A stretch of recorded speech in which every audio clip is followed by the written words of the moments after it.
할렐루야. 우리 서로 인사하실까요? 네, 반갑습니다. 잘 오셨습니다. 주의 이름으로 축복합니다.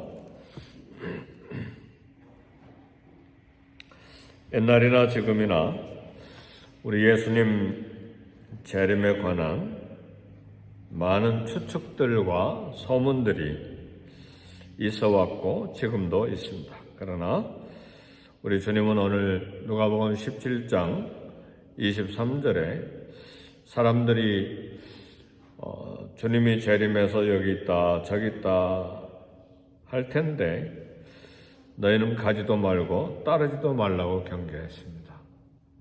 가지 마세요. 따르지 마세요. 우리 여기 예수님 재림하셨으니까 이리 오세요. 저리 가세요. 근데 가지도 말고 따르지도 말라고 그랬어요. 근데 사람들이 얼마나 이렇게 두려움이 많고 그런지 따라가요.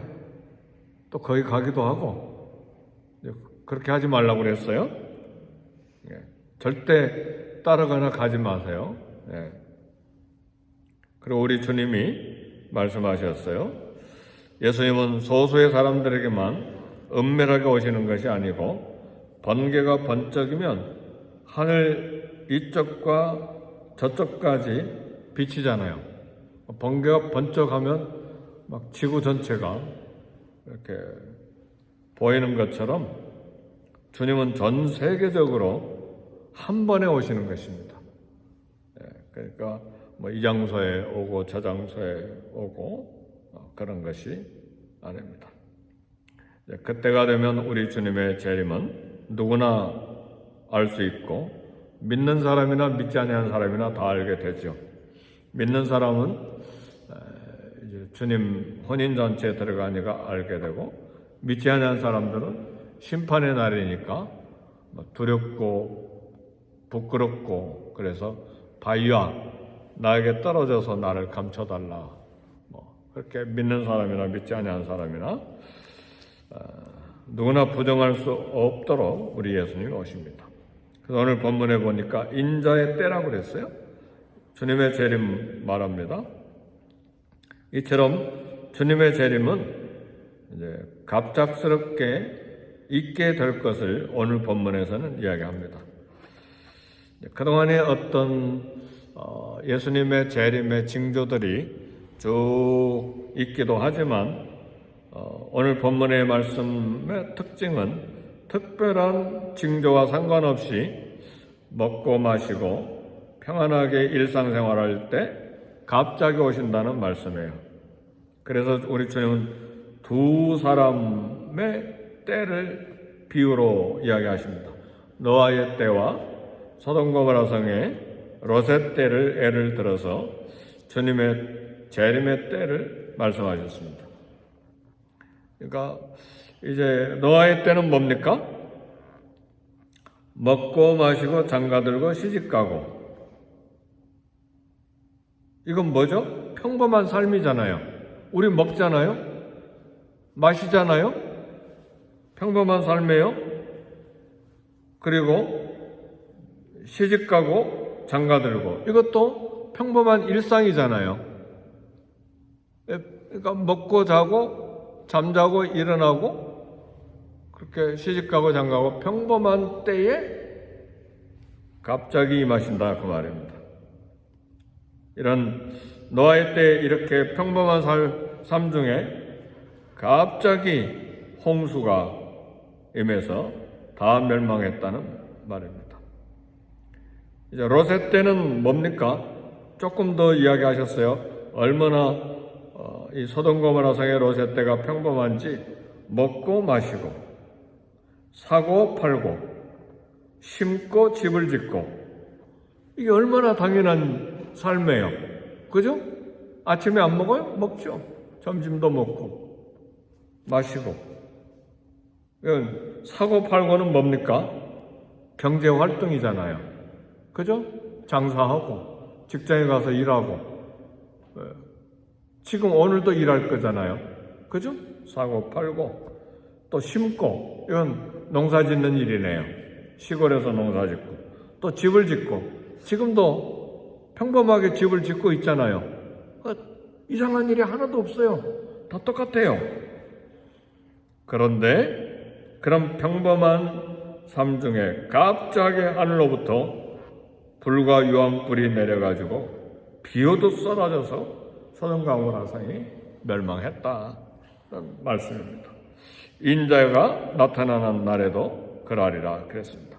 우리 예수님 재림 때도 먹고 마시고 장가 들고 시집가고 사고 팔고 경제활동 있고 시골에서는 식물들을 심고 또 마을에서는 도시에서는 집을 짓고 이런 평범한 일상 중에 갑자기 예수님이 재림하신다는 말씀이에요. 그럼 우리 주님 교훈이 뭔가? 어떤 교훈인가? 노아 때와 롯의 때의 특징 중에 하나는 일상생활에만 온통 마음이 집중됐다는 말이에요. 이게 이제 우리 주님이 말씀하시고자 하시는 핵심 내용이에요. 전혀 하늘에 관해서는, 우리 주님에 관해서는 생각이 없는 거예요. 영혼을 사모하는 마음을 가지고 하나님을 경외하고 하나님 말씀을 듣고 그 음성에 귀를 기울이는 데는 관심이 전혀 없다는 말이에요. 오늘 이 시대가 그렇지 않습니까? 어떻게 생각하세요? 우리 크리스찬님에도 불구하고 전혀 우리 하늘에 관해서 예수님의 마음, 하나님의 마음에 관심이 전혀 없이 일상생활, 평범한 생활, 먹고 마시고 사고 팔고 심고 집을 짓고 사고 팔고 여기에만 온통 마음이 쏟아져 있다는 말이에요. 그러니까 예수님 오실 거 하나님 마음 전혀 생각 없이 온통 관심이 이 땅의 삶에만 집중하고 있을 때 예수님이 갑자기 찾아오셨다 그 말이에요. 오늘날도 똑같아요. 먹고 마시는 이 경제 문제, 돈에 관해만 생각하고 하나님 나라 그의 의에 대해서 무관심이 문제가 심각하다 그 말이에요. 네. 우리도 어떤 면에서 그런 부분을 잠잔다고 말합니다. 잠을 자고 영적인 잠을 자는 그런 것일 수가 있습니다. 그래서 우리는 늘 깨어 있어야 된다는 말은 말씀에 깨어 있고 기도에 깨어 있고 순종의 삶에 깨어 있고 우리 주님이 언제 오실지 모르기 때문에 수도 없이 말씀하시잖아요. 예수님이 앞으로도 이제 계속해서 말씀하실 텐데 깨어 있어라. 맡긴 달란트, 맡겨진 문화, 맡겨진 책임, 선한 청지기처럼 부지런한 청지기처럼 또 기름을 준비하고 지혜로운 다섯 처녀와 같이 준비해라 하는 말이에요. 그러지 않고 이 땅의 삶에만 그러잖아요. 사람들이 70이 되고 80이 되고 90이 됐는데도 막 영원히 살 것처럼 이 땅에만 집중하잖아요. 그렇죠? 옮겨줄 것만 부여잡고 있으면 안전한 줄 알고 천만에요. 소돔 고모라 성이 얼마나 돈이 많았겠어요? 롯이 왜 그리 이사 갔겠어요? 에덴 동산과 같이 물도 많고 풀도 많고 먹을 것도 많고 경제가 넘치니까 돈을 많이 버니까 그리 이동한 거 아니에요? 롯이? 그러니까 거기만 막 집중하고 살다가 어느 날 갑자기 유황불이 쏟아졌다 그 말이에요. 우리도 마찬가지입니다. 이 땅은 그래서 사도 베드로는 때가 되면 다 불에 녹는다고 그랬어요. 불에 녹는 것이 어떤 건지 무시무시한 말씀이잖아요. 그러니까 불에 녹으니까 우리는 다 먹는 것 같이 영원히 살 것 같이 그러지 말고 하늘을 쳐다보고 주님 오실 날도 생각하고 또 절제의 삶을 살고 다 쓸 것처럼 그렇게 하지 말고 이 땅에 깨어있는 삶을 살아야 된다. 그러나 롯의 때와 또 노아의 때의 또 다른 특징은 뭐냐? 창세기에 보니까 죄악이 관영했다고 그랬어요. 하나님 보실 때 이제 안 되겠다. 심판의 때다. 네. 소돔 성에는 남색하는 사람들도 있어요. 남색하는 사람은 남자 창기를 두고 하는 말이잖아요. 남색하는 사람들도 있었어요. 네. 그래서 소돔 고모라 성에 천사가 롯을 방문하러 오니까 막 동네 사람들이 내놓으라고 그러잖아요. 남자들이 와서 남자들로 보여다니죠. 천사들이 그죠? 그러니까 그 남자들 내놔라 막 그랬잖아요. 그러니까 남자 창기들도 많고 오늘날도 마찬가지죠. 이제 성적인 타락이 사회 구석구석 가득하고 또 우리 문화 속에 깊숙이 다가왔죠. 트럼프 대통령이 요즘에 보니까 걱정거리가 많은 것 같아요. 온 세계를 뒤집어 놓으니까 정신을 차릴 수가 없고 중남미 캐나다 저 그린란드 북극 전쟁터까지 유럽까지 막 난리가 났어요. 근데 잘한 것이 하나 있어요. 미국에는 남자와 여자, 남성, 여성 딱 두 가지 성만 있다. 성전하는 사람들, 군인들 다 쫓아내고 앞으로 교육도 손 대지 않을까 생각되는데 교육부에 학교에도 손을 대고 그건 정말 잘하는 거예요. 그죠? 하나님 창조하신 남성과 여성 모호하게 이제는 제3의 성 쓸 필요 없습니다. 어디 여행 갈 때 무슨 성이냐? 제3의 성을 선택하고 이상한 나라예요, 미국이. 얼마나 타락했어요, 미국이. 정신없이 그렇게 달려가다가 우리 아들, 딸 낳으면 딸 낳는데 난 남자 되겠다고 하면 어떻겠어요? 엄마 아빠가 허락하겠어요? 아들 낳는데 엄마 아빠 나 여자 될 거야. 그러면 허락하겠어요? 캘리포니아도 직접 경험하니까 이번에 투표가 캘리포니아에서도 본래 민주당인데 공화당을 많이 찍은 것 같아요. 이번에는. 그죠? 어떤 엄마 아빠도 머리는 진보가 있는지 모르지만 삶은 보수잖아요. 아들, 딸에 관해서는. 그죠? 그 부분은 잘한 것 같아요. 그럼에도 왜 이런 이야기 하느냐? 미국조차도 성적인 타락과 도덕윤리 타락이 구석구석에 가득히 있다는 말이에요. 소돔과 고모라 성은 롯의 시대, 노아의 시대 때도 하나님이 얼마나 걱정이 많으셔서 이렇게 심판하시겠다고 하시고 홍수로 심판하고 유황불로 심판하셨습니까? 과학은 발달했지만 인간은 계속해서 교만해져 가고 물질주의, 쾌락주의, 모든 삶의 물질주의와 쾌락주의가 구석구석에 이제 물들어 있습니다.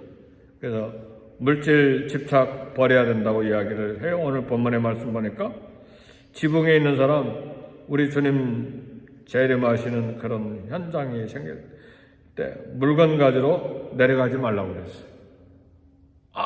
물건 챙기러 내려가는 게 아니라고 그랬어요. 그 다음에 롯의 아내처럼 천사가 손잡고 유황불 피해서 가는데 뒤를 돌아보잖아요. 왜요? 집에 뭘 뒀길래 뒤를 돌아봅니까? 정신없이 도망가야 되는데. 그러니까 물질에 집착하지 말라는 말이에요. 아무 쓸데가 없기 때문에. 네. 이런 말씀해도 여전히 물질에 집착하는 게 우리잖아요. 습관이 돼 있고 거기에 얽매여 있고 그게 내 생명을 보장하는 줄 알고. 근데 노아 때 아무리 좋은 집, 아무리 좋은 땅, 아무리 많은 걸 사고 팔았어도 홍수에 그냥 다 실려가 버리잖아요. 소돔과 고모라 성에는 아무리 금고를 갖다 놓고 보석을 갖다 놔서도 불에 다 타서 없어져 버렸잖아요. 그죠? 그러니까 물건 가지러 내려가지 말고 오늘 그런 말씀 읽어보셨어요? 예. 물건 가지러 가지 말고 롯처럼 뒤를 돌아보지 말라 그랬어요. 31절 다 같이 읽어봅시다. 시작. 그날에 만일 사람이 지붕에 있고 그의 세간이 그 집 안에 있으면 그것을 가지러 내려가지 말 것이요 밭에 있는 자도 그와 같이 뒤로 돌이키지 말 것이니라. 롯의 철을 생각해라. 그랬잖아요. 세간이 뭐가 있는지 지붕에 있는 사람 물건 가지러 내려가지 말고 밭에 있는 사람 또 주님 맞이해야지. 집에 뭐 있는데 그거 가지러 가지 말고 롯의 처도 부지런히 도망가야지 왜 뒤를 돌아보느냐 그 말이에요. 그러다가 소동기둥이 됐죠. 한마디로 뭘 말합니까? 물건 욕심내지 마라 그 말이죠. 세월이 갈수록 물건에 대한 집착 내려놔야 됩니다. 그리고 두 비유를 마지막으로 하셨어요. 밤에 둘이 한 자리에 누워있는데 둘이 한 자리에 누워있는 거 보니까 부부 같아요. 그죠? 하나는 데려감을 얻고 하나는 버려둠을 당할 것이요. 다른 남자 둘이 누워있는 건 아니죠. 밤에 둘이 한 자리에 누워있는 거 보니까 부부 같아요. 하나는 데려감을 당하고 하나는 버려둠을 당할 것이요. 두 여자가 함께 맷돌을 갈고 있음에 이것은 동네 두 여자인지 엄마와 딸인지는 잘 모르지만 두 여자가 함께 맷돌을 갈고 있음에 하나는 데려감을 당하고 하나는 버려둠을 당할 것이다. 이 얼마나 경계가 되는 말씀이에요. 그죠? 우리에게는 경계가 되고 또 예수님 재림하시니까 너무 기쁘죠. 오늘이라도 예수님 오셨으면 좋겠어요. 안 그래요? 아멘입니까? 오늘이라도 예수님 오셔야죠. 이 세상에 볼 게 뭐가 더 많아서요. 그러나 생명이 붙어 있으니까 열심히 사는 것이지만, 그죠? 열심히 사는 것이지만, 아침부터 일어나서 늦게까지 일하고 열심히 사는 것이지만, 그러나 우리 마음속에는 오늘이라도 예수님이 오셨으면 좋겠다. 주 예수여 오시옵소서. 마라나타. 주 예수여 오시옵소서. 내가 속히 오리니 그럴 때 주님 속히 오실 거예요? 천천히 안 오시고 100m 달리기로 빨리 오실 거예요? 그러지 말고 천천히 걸어서 오세요. 그게 아니라 주 예수여 오시옵소서. 내가 속히 오리니. 우리는 그런 마음을 늘 가지고 있어야죠. 네. 그래서 하늘의 성도들의 삶은 그리스도를 위해 헌신하고 주님을 따르고 이 삶이 사는 동안에 구원을 소망하고 형제를 사랑하고 미워하면 다 풀어야죠. 미운 거 다 풀어야 됩니다. 아멘입니까? 풀고 사랑하고 내가 의로워가지고 이건 꼭 정죄해야 되겠다.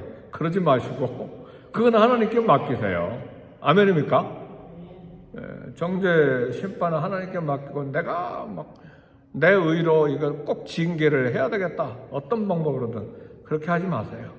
하나님께 맡겨요. 하나님이 하시는 일입니다. 심판은 하나님께 있다고 그랬어요.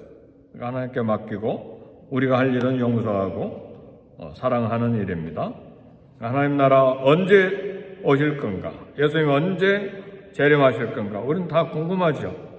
올바른 그러나 그 날 때를 우리가 알려고 하는 것이 아니라 올바른 자세를 가지라는 말이에요.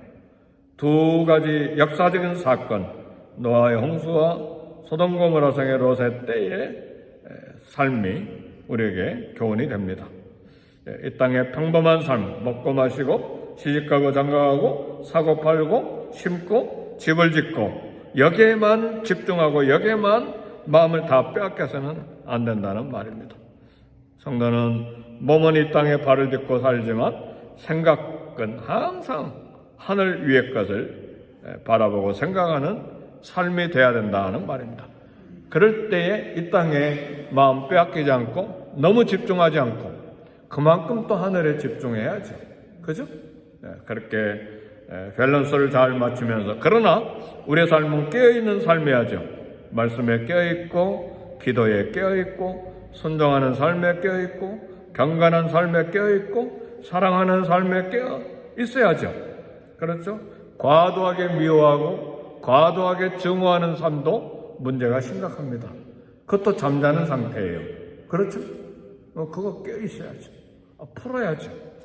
그래서 우리 주님은 평범한 일상을 성실하게 살 때 거기에 집중하지 말고 갑자기 오시는 주님을 생각하고 깨어 기도하고 깨어 말씀을 사모하고 깨어 주님을 사랑하고 또 깨어서 형제 자매를 돌보고 용서하고 또 격려하고 위로하는 순종의 삶을 살 것을 우리에게 교훈합니다.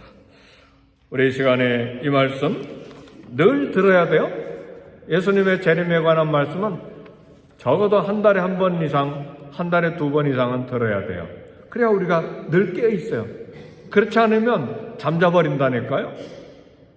잠자버려요. 기도도 잠자고 말씀도 잠자고. 그래서 우리 교회 지도자들, 리더들은, 특히 교육자는 끊임없이 말씀에 대해서, 기도에 대해서, 그리고 봉사의 삶에 대해서 끊임없이 경계하고 끊임없이 말씀을 선포해야 돼요.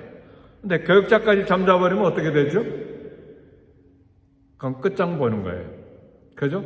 끝장 보는 거예요. 파수꾼이 잠자버리면 어떻게 됩니까? 다 죽잖아요. 그죠? 내무반에 15명, 20명이 잠자고 있는데 보초가 잠자버리면 어떻게 되죠? 다 먹다가 버리잖아요. 휴전선의 이야기예요. 다 먹다가 버려요. 그러니까 저와 여러분 파수꾼입니다. 따라합시다. 나는 파수꾼이다. 우리 아들, 딸에 대해서 파수꾼 돼야 됩니다.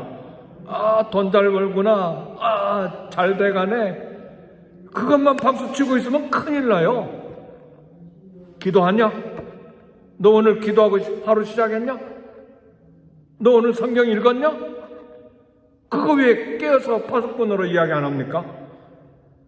막 경제생활만, 막 잘 되는 것만 박수치고 그것만 대화하고 그것만 격려하면 잠자는 거예요. 우리는 파수꾼이 돼야 돼. 깨어야 돼. 이야기해야 돼. 야, 기도하고 그거 시작해라. 말씀 읽나? 그래야 가정생활 잘 된다. 우리 주님 또 오신다. 그럴 때 그 모든 경제생활 수입도 하나님을 위해서 쓸 수 있고 전도와 선교를 위해서도 쓸 수 있는 것이죠. 우리 다 같이 기도하십시다. 깨어있는 믿음의 사람, 깨어있는 믿음의 부모, 깨어있는 영적인 지도자, 파수꾼이 되는 우리 모두가 되도록 우리 다 같이 기도합시다.